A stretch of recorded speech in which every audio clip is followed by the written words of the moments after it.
महाराष्ट्रातील सर्व शिक्षकांना माझा आदरपूर्वक नमस्कार। मित्रांनो, शाळेमध्ये अध्यापन करत असताना बहीण भावाच्या प्रेमावर आधारित ज्या कविता शिकविल्या जातात त्या किती महत्त्वाच्या असतात याचं जिवंत उदाहरण मी अनुभवलेलं आहे। आणि ते उदाहरण पाहिल्यानंतरच माझ्या असं लक्षात आलं की बहीण भावाच्या प्रेमावर आधारित असलेल्या कविता वर्गामध्ये अध्यापन केल्या गेल्या पाहिजे। झालं असं मित्रांनो की मेळघाटातील सिपना नदीच्या काठावर वसलेलं कारा हे एक गाव आहे।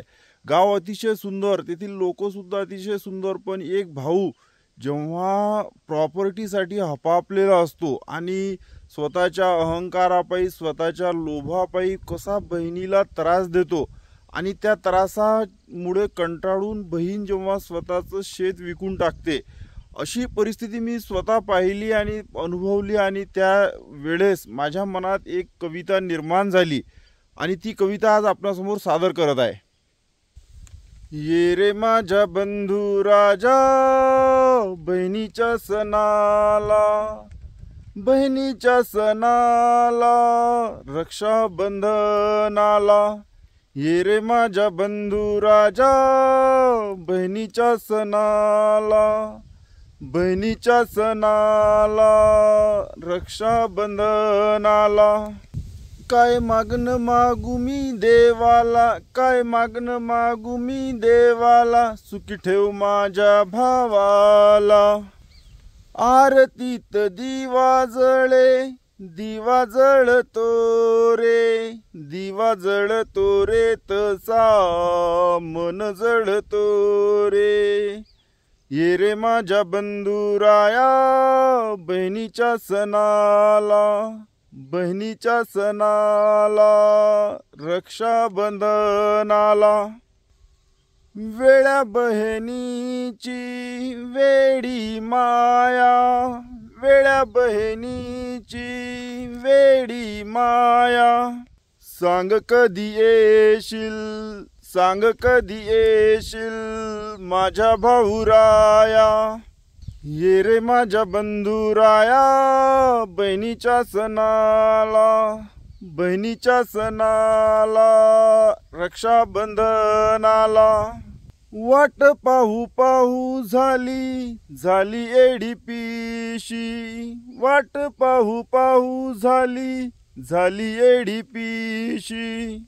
आता तरी सांग ना, सांग ना कधी येशी। ये रे माझ्या बंधुराया बहिणीच्या सणाला, बहिणीच्या सणाला रक्षाबंधनाला। काय मागणं मागू मी देवाला, काय मागणं मागू मी देवाला, सुखी ठेव माझ्या भावाला। लई दूर माझी सासरवाडी, लई दूर माझी सासरवाडी, कधी येईल सांग तुझी गाडी।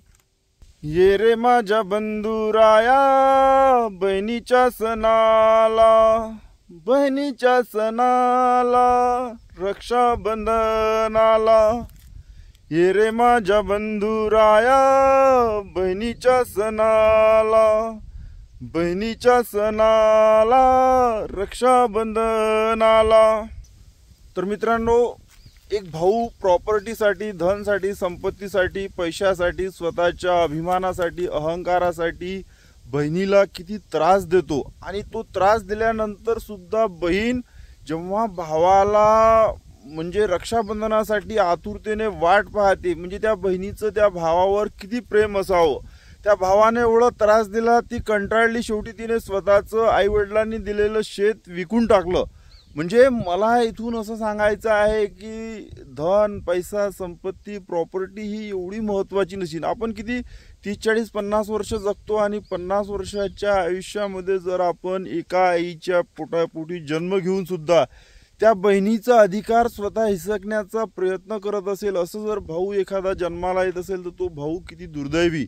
म्हणजे रावण आणि विभीषण हे दोघेही एकाच घरात जन्माला आले, पण रावणाची वृत्ती ही अहंकारी, लोभी आणि दुसऱ्याचा हक्क स्वतःकडे घेणारी होती। पण विभीषण हा तितकाच निस्वार्थ आणि म्हणजे भावाविषयी असीम प्रेम असणारा असून सुद्धा त्याला म्हणजे किती त्रास सहन करावा लागला आणि मग शेवटी त्या विभीषणाच्या